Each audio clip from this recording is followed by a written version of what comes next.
We are Dave and Spun-The-Nuh, a software engineer and developmental pediatrician who gave up everything and bought a sailboat. Join us on our adventures on board our 1993 caliber 40 as we travel the world collecting memories and barnacles.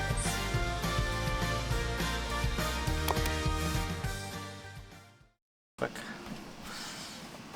I don't want to go out. We were going ashore today, and now there's a giant, scary.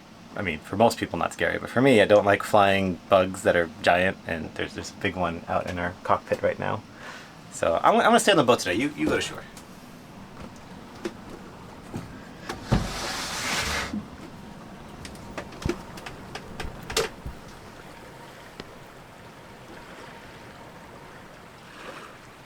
Hello, Mr. Bugsy. Can you, keep flying? Can you go away? Yeah. Okay, bye-bye. Okay, I have braved the outside because God knows for the rest of the Caribbean, Dave is going to be doing this for me for iguanas or literally anything with tails, really, except reptiles. I don't like reptiles. He's not a fan of flying things. And I think when I came out, I scared it away. So I don't see it. Hopefully it stays away. I don't mind them, but I also don't want it flying on top of my head. So I'm gonna get the dinghy down and brave the outside and hope we don't get attacked by, I think, it's just a moth, but still, it can be very scary.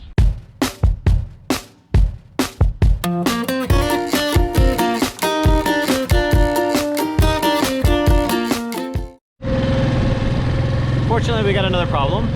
Whenever we take the engine, whenever we take the outboard up to a certain level, it just starts cutting off. I'm just listening to it die again there. So yeah, we went to go to shore, but halfway through we realized the engine kept dying on us. So back to the boat. We think it might be a carburetor issue, so let's clean the carburetor. Let me see if I can show what the actual issue is. So when we start the engine, everything's fine. So I'm going to start it up and then show what happens right after. So right now I'm trying at low power. I'm going to slowly throttle up.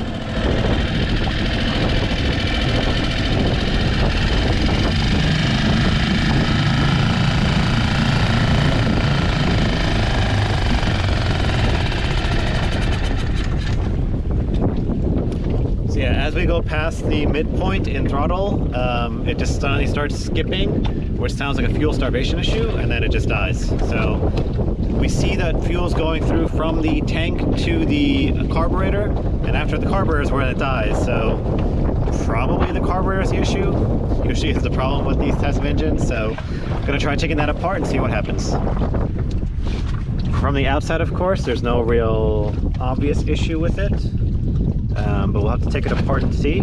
We do have a spare, so I think our first step is going to be to actually just put the spare back on.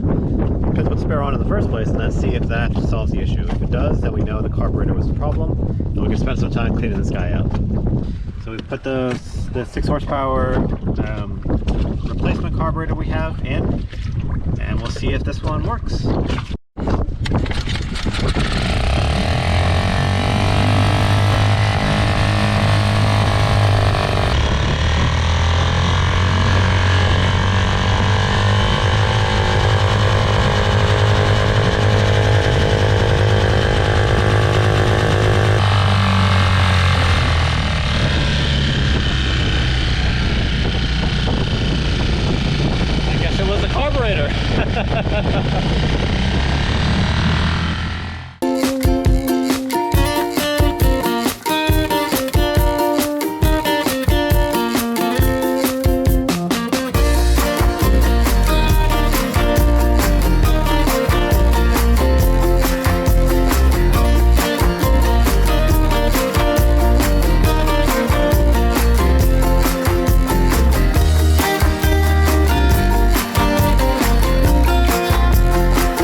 that's so much better. Always really nice to sail.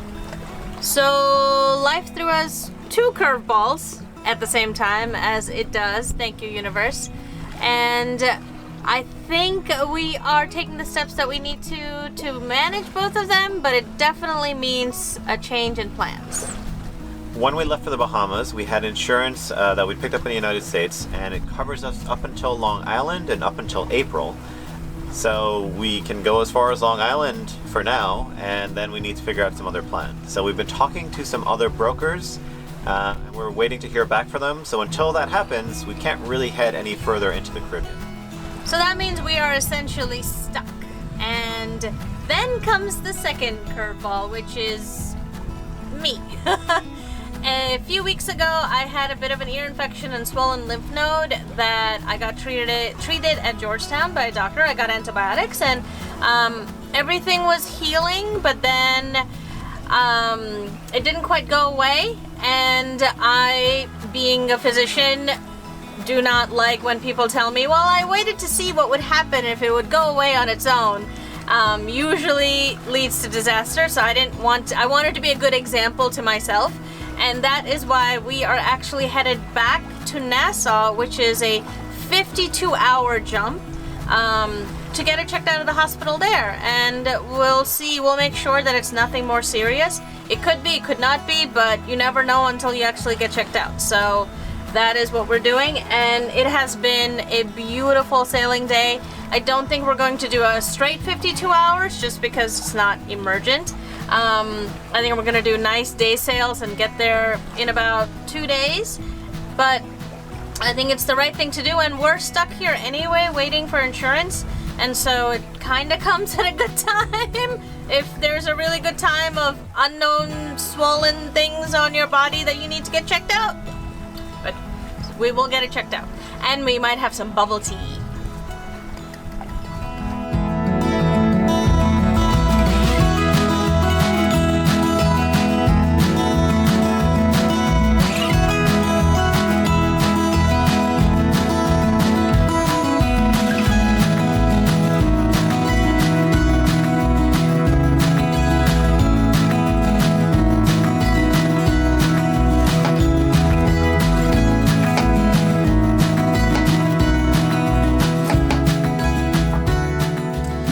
Another full day of travel today, which means that we're probably, hopefully, going to be sailing because it's very, very windy, rocking the boat a little bit, but also means I don't really want to make food on the way, or we don't want to make anything complicated. So this has been one of our favorite things on the boat, especially on passage or a long day of traveling.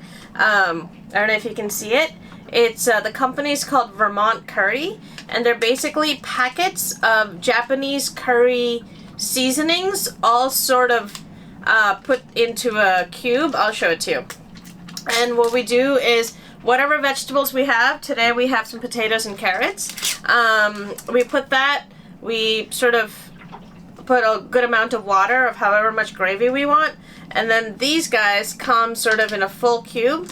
We always make 1 cube's worth, but I've made half before and sort of stored the other half away. But it's amazing. It's one of those like just add water things, and it comes out delicious and amazing every time. And we can keep it for passages because we'll get something warm. And then I just make a cup of rice with it, sushi rice to go with it. So always really happy to have that on passage. But yeah, super simple. It takes the same amount of time it takes to make rice, which is about 15-20 minutes, or however long it takes to for the vegetables to finish cooking. And so I like cutting them small so that they cook really fast. All right, all done. We actually decided to start sailing before this all finished up, so it's a little bumpy, but all done. And our rice cooker, I unplugged it, but has nice yummy rice in it. So when we're ready, we'll have an amazing meal. Time to raise anchor, and we got ourselves into this nice little hook here. So just for reference, we should not be anywhere under 2. So this is all in meters, and we don't like anywhere being under 2. So we got in here, and this is all supposed to be a 1. These were all rocks, and we got in tucked nice in there with some protection from all of these. And now we're going to make our way all the way back through this little squeeze, where it's a 1-5 on this side and a 3 on this side. And we're gonna make our way all the way back. The blue is where we came in from yesterday. And then we're going to make our way all the way over to Nassau. This is where we've been before. So we're gonna head back there today. All right, let's go. Really proud of us for coming out on a very windy day. It's hit 20 knots. It's actually 25 right now. We normally just hide on days like this. It does make life a lot easier as far as the sails go, because you can just set them up however you want them to, and as long as they are even roughly correct, they'll work because of the amount of wind pushing them. We are heavily reefed. We are getting shook quite a bit, but I think we've had enough experience that this is okay. Next step is really, I see our destination in the distance. Next step, just to turn, hopefully at a point where it's not as rough as this, get our sails in and get anchored. I just happened to be looking at it when it happened. This bar here, the entire arch lifts off of this bar and then lands back on top of it, and it's been making a weird clicking noise the entire time we've been out here. We should look into that. That's not good. What a difference an anchorage makes. Finally anchored up in Nassau. And yeah, it's a little different, maybe a little louder than our last anchorage. All anchored up in Nassau and ready for dinner. And the best part of having Japanese curry for lunch is having just enough left over that it's not a complete second meal. We could make more, but that's besides the point. The best part is making curry ramen. And so we take our regular ramen packets that we have, which are Shin ramen, which are the best ramen. I will die on that hill. But you mix the leftover curry and then you have curry ramen. Delicious. But yeah, relaxing for tonight, and then we'll head into the hospital tomorrow. Yummy curry. Too hot. Oh no. Too hot. I'm sorry. Definitely too hot still. Just gonna, I am not Korean. I have watched Korean shows and how fast they eat super hot food. Or Japanese. Can't do it, man. Can't do it, you guys. Koreans and Japanese, you guys got like a different level of tongue training, man. I gotta tell you. Or woman. It's really been nice to sail the whole day because we have nothing else to do after a while. Like, we've trimmed the sails, everything is done, and just sitting in the cockpit becomes sort of the main thing. And I realized how terrible our cushions are, so I started to take one apart, and I think I can see why it's so terrible. So if you take a look at this, first of all, it's just like, it's so old and it's just falling apart. And the inside is all rusted, which I think is fixable, but we also have to see if this mechanism is broken. But the most important thing is this cover. Oh yeah, and the bottom of it looks terrible. Like, I like that they put this here as like a extra protection, this little thin guy. But I don't know how to take it out. Like, it's closed off here, and then there's a zipper here, but I don't know how, like, if I put this all through here, this is still closed off here. As far as I can understand, this is solid. So do I have to take the stitching off? If I do, how did they do it in the first place? Like, I see the stitching here because it's coming undone, but I don't really know how. But once I figure it out, I think we can buy like really nice, like thick sitting foam. I'll Google sitting foam and I think we have some fabric to redo the cover of it. I don't know what possessed me to just randomly start a new project, but it's just, my butt hurts from sitting on these all day, so I would like to fix that as soon as I figure out how to get this off. Okay, so I think I figured it out. there is this sort of metal clamp here that's already rusting and falling away anyway. And if I remove that, I think I get the zipper free, which is the only way to get this whole cover free. Ah, got it, okay. So this should come off, and then this whole thing should come free. Yay! But yeah, just to show you the state of this. Oh, and I found this in there, like just kind of hanging out in there. I think someone just like left it there. But yeah, this is all falling apart. So at least I have the template for it, and the metal looks sturdy, even though it looks a little rusted, but we can clean that up. And I think the mechanism is still okay for the most part. Let's see if we can revive this cushion. Even if we don't, we can buy a new one at West Marine for like, I think $30 or $40. I just want to know that maybe we can fix it so that we have one that's in much better shape, that maybe I could just replace its cushion cover and foam. But always get to practice on one that's already completely almost broken. It's been about 3 days for the storm to calm down for us to be able to actually get off the boat. We actually moved back to the original anchorage. We wanted to get near town just so that we wouldn't get soaked with the dinghy. And now we're gonna head to the hospital and customs office to check out, and we'll explain why in a minute. Doing up the dishes because we tried to do dishes while sailing, and it has been an absolute disaster. So clear sink is the way to go for clear sailing, apparently. But just to give you an update from last night, it's interesting how exhausted you get just from sitting and waiting to be seen. But we were very, very tired coming home last night. It took a lot longer than I expected to be seen, but I was, and we decided, both them and me, that we wouldn't chase zebras when it's probably more horse hoofs. Started on another set of antibiotics to see if that would go down, and we'll see how that goes. But in the meanwhile, we are actually going to hop closer and closer to jumping over the US border again, and that means checking out of the Bahamas and checking into the US. And why, you ask?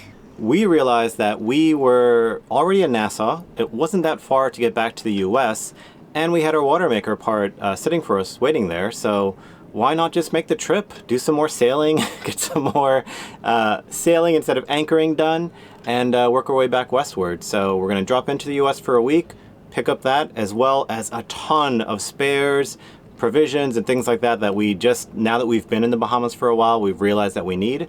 We know that once we get further away, that won't be a possibility, and we'll have to figure out other arrangements then, but this is a great opportunity to make our way back now, get all these things, and just use that as an opportunity to restock. Thank you so much for watching, and join us next week as a quick 1-week trip turns into a month-long medical nightmare.